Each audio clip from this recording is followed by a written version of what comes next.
যেটা দেখাবো এটা তো পুরো একটা ওয়েডিং এর শাড়ি। হ্যাঁ, এটা পুরো আপনার বিয়ের একটা শাড়ি। যারা একটু ঘরোয়া ভাবে প্রোগ্রাম করতে চাচ্ছি তারা এটা নিয়ে নিতে পারে, এবং আপনি চাইলে আপনার নিজের ওয়েডিং এটাকে ক্যারি করতে পারছেন। একদম পারফেক্ট এটা বিয়ের শাড়ি।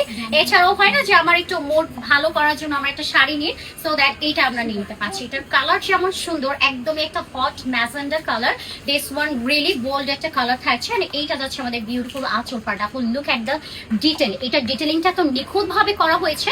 পুরো একটা শাড়ির আঁচল পাড় জুড়ে যদি আমরা দেখি, এখানে আমরা সুন্দরভাবে বেস ওয়ার্ক পাচ্ছি, কাটানা কাজ করা, জারি সুতোর কাজ করা আছে। এটা পুরাটা আপনার জারি সুতোর কাজ করা আছে। এটা ডিটেলিংটা কিন্তু খুবই পারফেক্ট ভাবে করা। আমি যদি বলি যে মাস্কারি মার্টের মধ্যে যদি কোনো পারফেক্ট শাড়ি আপনার দরকার হয়, সো দ্যাট আপনি এটা নিয়ে নিতে পারেন। এটা একদম পারফেক্ট কম্বিনেশন, পারফেক্ট ওয়ার্ক। পুরাটা আঁচল জুড়ে আমরা এরকম সুন্দরভাবে ছিঁড়ে ছিঁড়ে করে পুরোটা বিটস ওয়ার্ক করা। আপনি একটু গ্যাপ পাবেন না। এখানে যা ওয়ার্ক আছে সবগুলোই হচ্ছে হ্যান্ড ওয়ার্ক করা। এখানে টার্সেলস করা আছে, এখানেও আমরা ফলস পিকো টার্সেল যা যা আছে সবকিছু এডিট করা পাবো। সিদা আঁচল, পুরোটা আঁচলের মাঝে এরকম সুন্দরভাবে আমরা নাইসলি এখানে সুতোর কাজ করা পাচ্ছি, জারি ওয়ার্ক করা, বিটস ওয়ার্কটা এত সুন্দরভাবে করা, এবং পলি ডিটেলও কিন্তু আমরা পাচ্ছি। ছোট ছোট মিনিমাল সাইজের পালও আছে, এবং পুরো শাড়িটা জুড়ে দেখি আপু যদি আমরা